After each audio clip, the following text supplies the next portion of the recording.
Good evening, viewers, and a warm welcome to Science News with me, Ruth Mweni, and our sign language interpreter is Esther Kendi. To our news. President William Ruto on Tuesday affirmed Kenya's commitment to confidentially showcasing its investment opportunities to the world, stating the nation is poised to be a central player in evolving global trade patterns. Speaking at the Kenya Investment Forum, held on the sidelines of the Africa debate at the Law Society in London, President Ruto emphasized that this strategic approach will broaden economic avenues, foster inclusive growth, and unlock Kenya's prosperity. The forum served as a platform to highlight key investment areas in Kenya, including critical infrastructure development, burgeoning digital services, the rapidly expanding clean energy sector, and the potential within agro-industrial value chains. Exchange. I've had the privilege to do this in the New York Stock Exchange and of course Nairobi Stock Exchange. I am looking for the next episode, someone else. For decades, the UK has been a steadfast partner in Kenya's and Africa's development journey, supporting institutional reforms, infrastructure, and market development that continue to shape a much more prosperous and resilient future for our continent. This forum reminds us of the critical role that capital markets play as catalysts for sustainable economic growth and expanded shared prosperity across our region, our countries, and the entire continent. They serve as an efficient mechanism for mobilizing domestic savings, attracting international capital, and channeling resources into long-term investments in infrastructure, innovation, and industrial transformation. Across Africa, we are witnessing the growing potential of equity and debt markets as platforms for financing national development priorities. And I remember making the statement day before yesterday in Spain that sovereign debt is actually an instrument of development. It is not a trap as is currently being configured.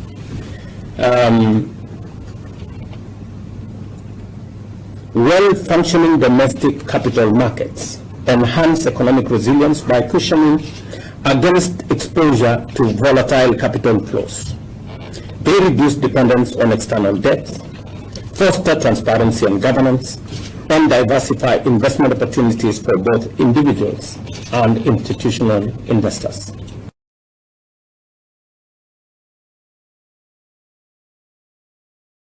A sober atmosphere engulfed Rejoice Baptist Church on Tuesday as family, friends, and members of the public gathered to pay their last respect to Albert Ojwang, a 31-year-old teacher and outspoken blogger whose death in police custody has ignited nation's outrage. The late was eulogized as Ojwang's father. Ojwang's father expressed sorrow over the loss of his only son, describing it as a heartbreaking moment for the family. His body is scheduled to be transported to Homa Bay County on Thursday, 3rd July, for burial at his father's home in Kakonyo village on Friday, 4th July. Ojwang was arrested on June 7 in connection with an alleged defamation statement posted on his X, formerly Twitter account.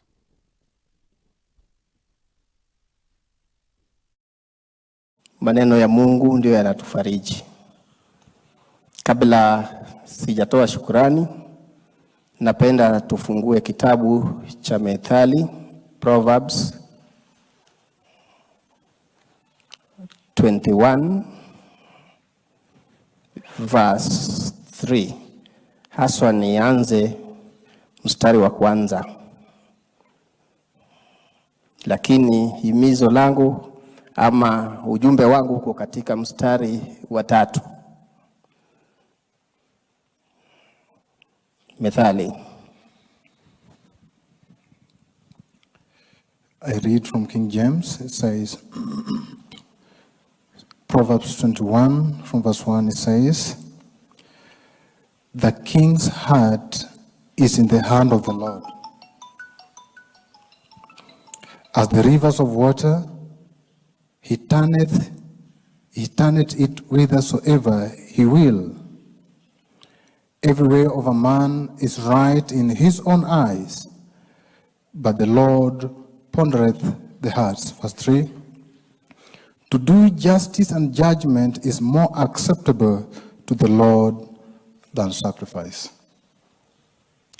Bwana Yesu asifiwe. Ujumbe mwingine sitaweza kunakili kutoka kwa kitabu chenyewe, lakini kisa cha Kain na Abel ndugu yake. Mwenyezi Mungu muumbaji alitamka neno kuhusu damu iliyomwagika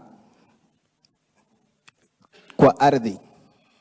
Damu hiyo Mungu alizungumza kutoka kwa kinywa chake akisema, hiyo damu inanililia mimi.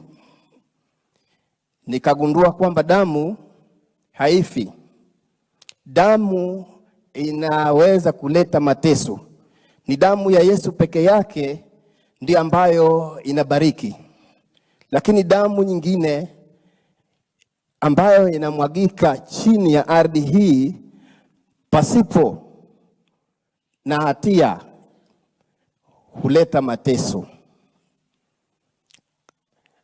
Kwa wale ambao wanatesa wanadamu wenzi wao, na damu, hakuna damu nyeupe, damu ni damu.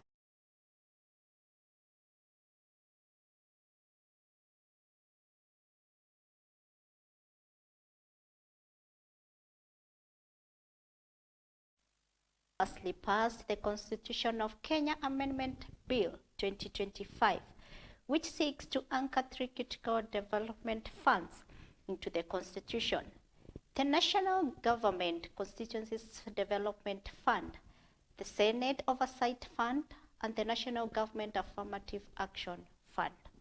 During the second reading of the bill, 304 members of Parliament voted in favor, with none opposing.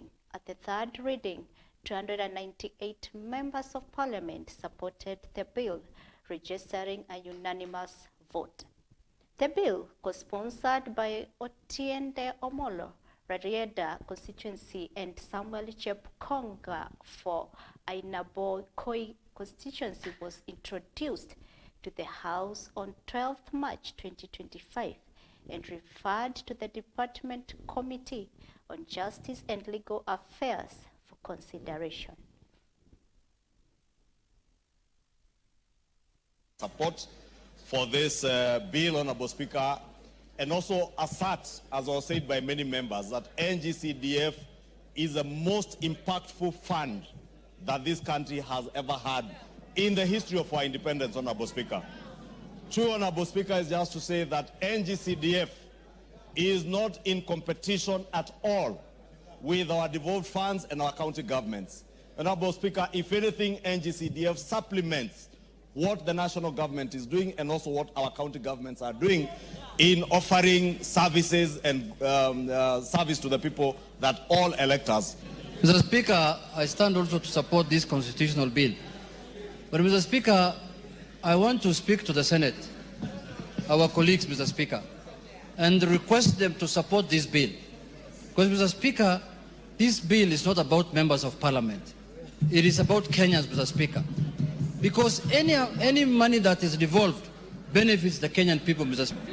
Through public participation by over 230 entities and individuals, 98.5% supported this. We are quite sure that if we took this to a referendum, we will still get the same threshold. And anyone who therefore thinks that they can curtail this process, know you are fighting the people. Mr. Speaker, I beg to reply. Present and voting, 301. Voting virtually, 3.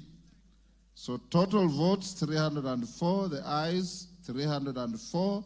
Nays, nil. Abstentions, nil. So the ayes.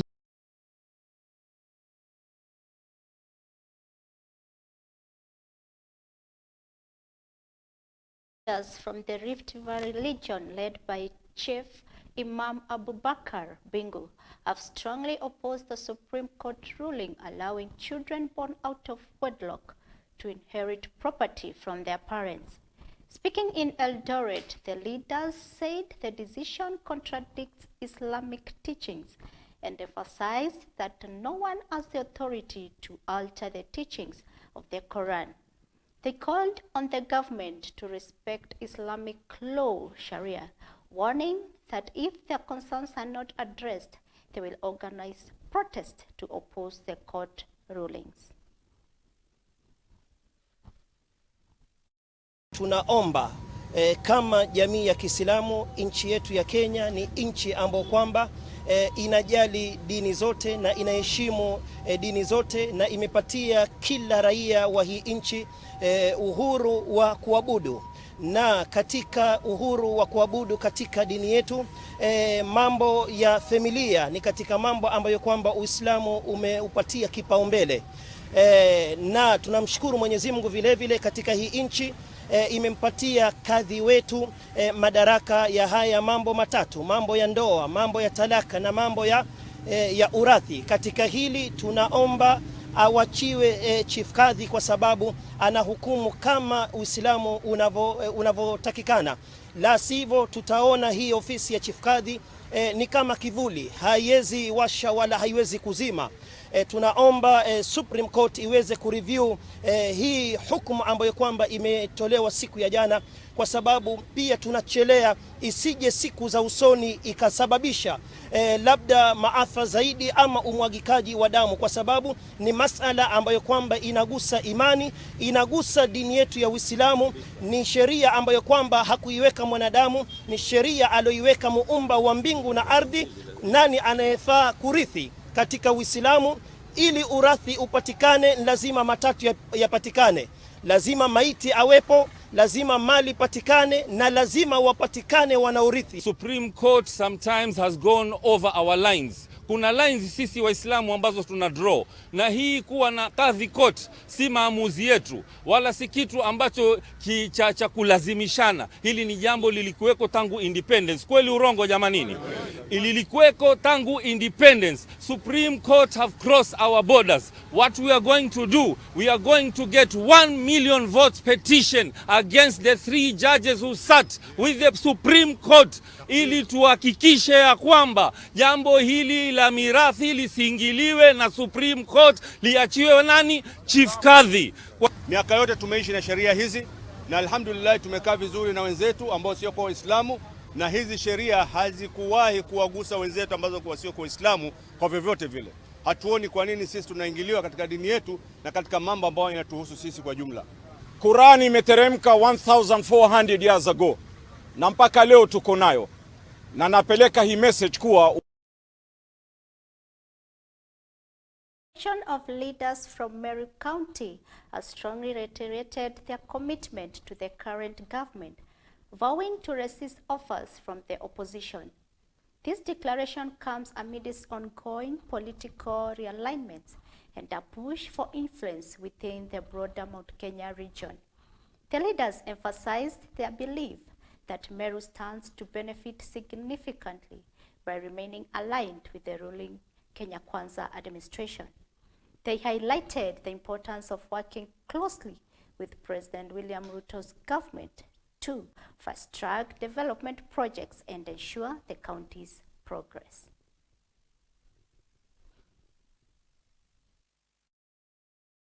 Tulipigana vita kali na Raila Odinga kwa uchaguzi uliopita, tukashinda yeye, si ni kweli?